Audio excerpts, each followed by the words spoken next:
watching NRATV with Bill Whittle.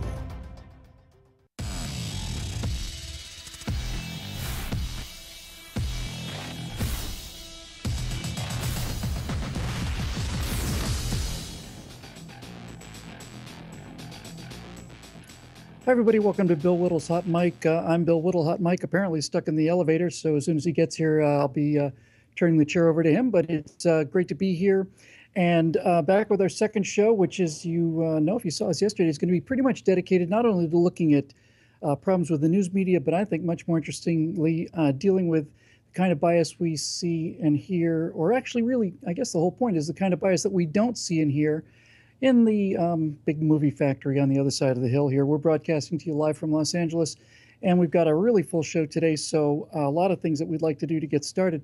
So Comey mass, you know, it's like Christmas, but with the FBI director. The left was looking for James Comey's testimony, and it was going to reveal Donald Trump's deep, deep Russian connections, and it was going to involve all kinds of secret bad news about Donald Trump. Only, unfortunately, nothing bad about Donald Trump, but some other interesting things that probably don't look that good for the left after all. And we're going to cut right to the chase here because we're going to bring in NRATV's #1 fake news fighter, Dana Loesh. Dana, you there? There she is. I am. How are you, sweetheart? Bill, so good to see you. It's great. I'm doing well. It's so good to see you. Good to see you, too. We did CPAC in 2010 for a couple days for a previous network, and it was like Darren and Samantha. I just remember having a lot of fun on the Bewitched show back there. It was a blast. So Dana, James Comey testifies, and the left is waiting for all of these things that are going to basically be the impeachment cue for Donald Trump. But they didn't get that. But they did get something I thought was terrific. So hang on one second. We'll play you this clip from the testimony, and then we'll chat it up. So again, so the American people can understand this, that report by the New York Times was not true. Is that a fair statement? In the main, it was not true. And again, all of you know this, maybe the American people don't. The challenge, and I'm not picking on reporters, about writing stories about classified information is the people talking about it often don't really know what's going on, and those of us who actually know what's going on are not talking about it. And we don't call the press to say, hey, you got that thing wrong about this sensitive topic. We just have to leave it there. I mentioned to the chairman the nonsense around what influenced me to make the July 5th statement. Nonsense, but I can't go explaining how it's nonsense. Thank you.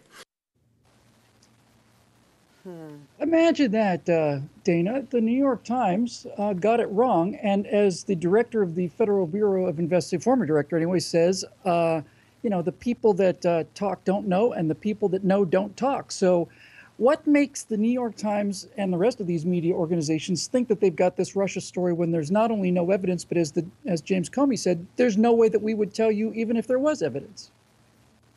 Well, it's because it's a witch hunt, Bill. And there was another New York Times story, one, in fact, that was published on April 22nd of this year that got into, it was like buried as like the 16th paragraph, wherein it discussed how Loretta Lynch, who was then the AG, Loretta Lynch had, this was during the whole Clinton investigation and during the campaign, how she had actually approached FBI Director James Comey and had asked for him to refer to the investigation into Hillary Clinton as simply a matter and not an investigation, which, if we want to have the discussion of obstruction in this whole witch hunt, I think there is your classic example of what I would say would be obstruction. And furthermore, Comey then also in this testimony explained how he released his memo, which, of course, Mark Koskowitz, who is Donald Trump's private attorney, said was full of privileged information, which I think merits further review by the Senate Judiciary Committee, how he had handed that off to a friend of his who is a journalism professor, who, by the way, on his own staff website,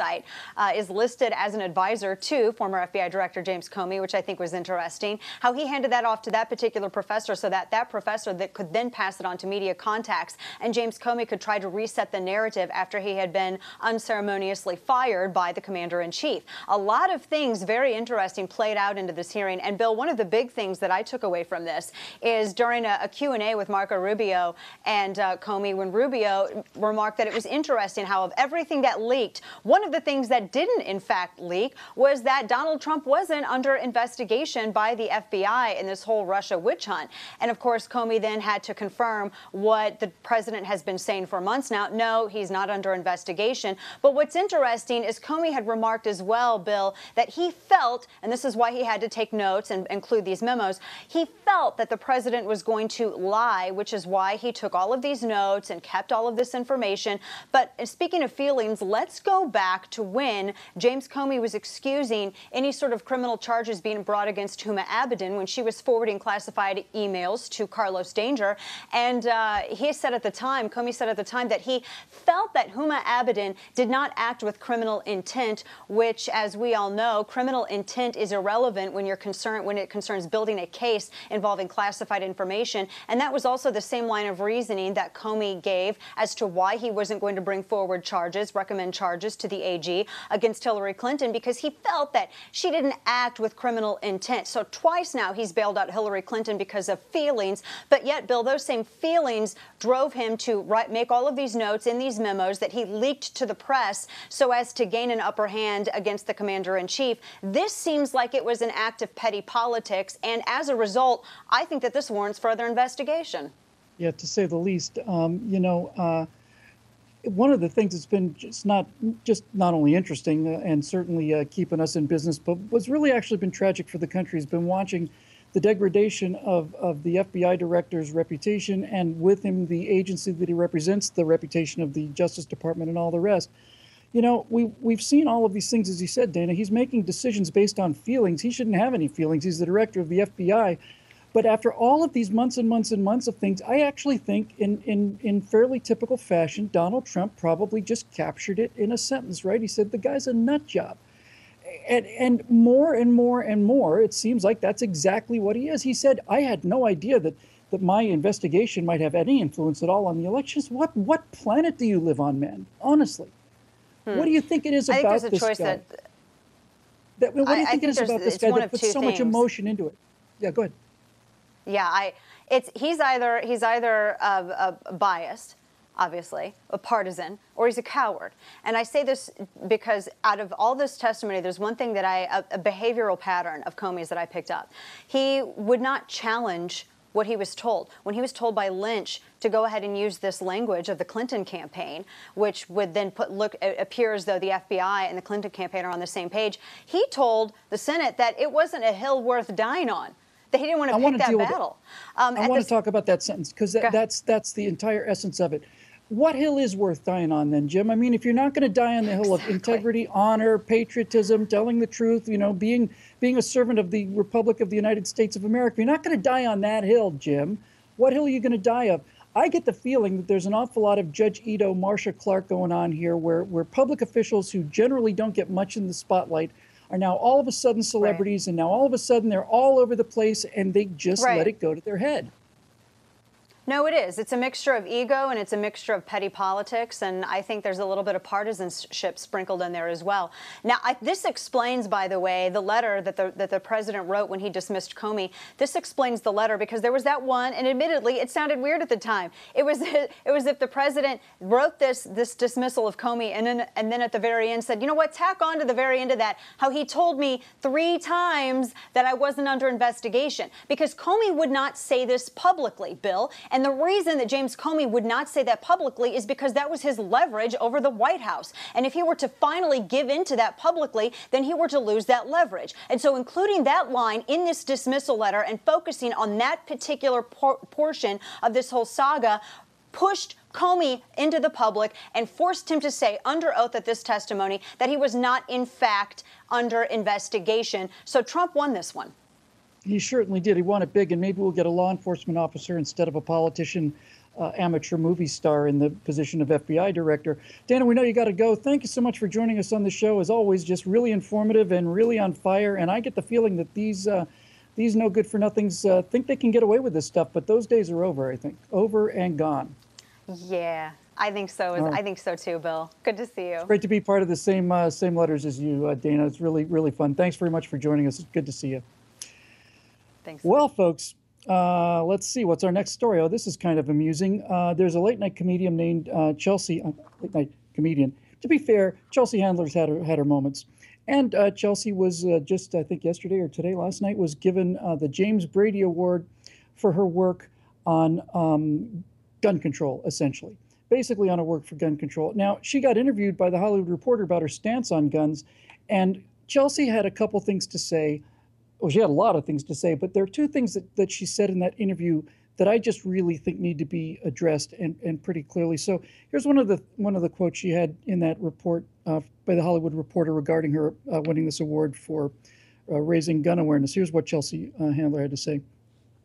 No one's trying to take away your guns. If you want to go shoot, whatever in the woods, that's fine, but it's a hobby. If your hobby is affecting innocent people being killed all the time, children included, don't you think you should reconsider the lack of restrictions placed on your hobby? Hobby? It's not a hobby, Chelsea. Your ability to say something like that is a direct result of the First Amendment of the Constitution of the United States of America. Your ability to criticize Donald Trump is a direct result of the First Amendment of the United States of America, which limits the power of government to tell you what to do and what to think. And you like that amendment very, very much, as do I. It's not a hobby, this business of being able to defend yourself. It's not a hobby for any animal to be able to defend itself. If a deer is running from a wolf and has some horns and decides to put some horns into the wolf, that's not a hobby that the deer is doing. This isn't a hobby. This is a fundamental right. And you think it's a hobby because you don't understand it. You think it's a hobby because you don't know anybody with guns, but most importantly, you think it's a hobby because you're really not that smart. Because if you had any kind of a background at all, in any kind of history at all, you would find that the reason that we have these guns is not for a hobby. We have the guns and not so much for the hunting either.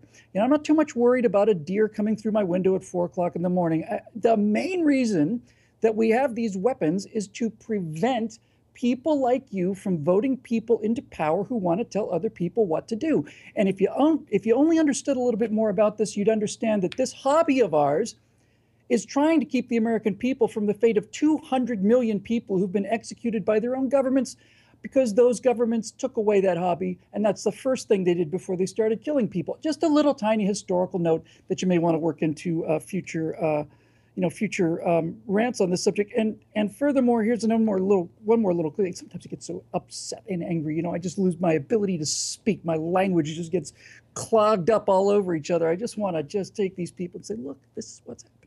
Here's another quick quote from the Hollywood Reporter story on Chelsea Handler. Chelsea said, last year was so good to me as far as getting informed and understanding about government. There were so many things that I didn't get. The Electoral College, how bills are passed, how the Senate works, how the Senate votes. I'm going to just stop for a second here and say, I don't know how old she is, but she's a full-grown adult, and it's only last year that she began to understand the basics of how the Senate works and how the bill's passed into law. Anyway, back to her quote. All the things I felt I should know, saying at my age, no fooling, you should have known them when you were 8. Now, I love that this show has afforded me that knowledge to get to a place where I can interview Elizabeth Warren or Al Franken or Cory Booker and know what the F I'm talking about. So let's just recap here. You're a full-grown adult person, and you're a public speaker, you're a public celebrity. You admit that it's only been a year that you began to understand the fundamental basics of the country you live in. I mean, the fundamental basics. What is the Senate? How is a bill made into law? Now you think you know what the F you're talking about, and the reason you say that you know what you're talking about with government now is that you've been able to interview such a wide range of political spectrum of people, Elizabeth Warren to Al Franken to Cory Booker. This is the problem with people like you, Chelsea. You live in Hollywood, and Hollywood is a place where the full spectrum of political discussion is available, from the far left on one side to the extreme left on the other. You've never heard anything that didn't come out of this bubble of lunacy, idiocy, and just plain lack of information. So if you really want to start getting to figure out how the F things work, you might want to start with the history of the Nazis, the history of the communists in Russia, the history of the communists in China. Just start there. That'll get you going into 100 million people or so. And then after that, we can have a conversation about this hobby of ours that you seem to think so little of, because that's not happening here. And we all know why, if you read a little history. I know you read history, Chelsea, but the difference is reading it and understanding it. We're going to be coming back from a break because we're not going anywhere. The hot mic is on fire. I'm on fire. My blood pressure's up. I can't stand the fact that these people live less than a mile away from me over my shoulder here. So as soon as we come back, we've got two stories from New York City. New York City. Yeah, New York City. Two plays going on in New York City. They both concern the president, and they're as respectful and patriotic as you can surely imagine from the folks in New York City. I'm Bill Whittle. This is Hot Mike, and we will be back right after this break.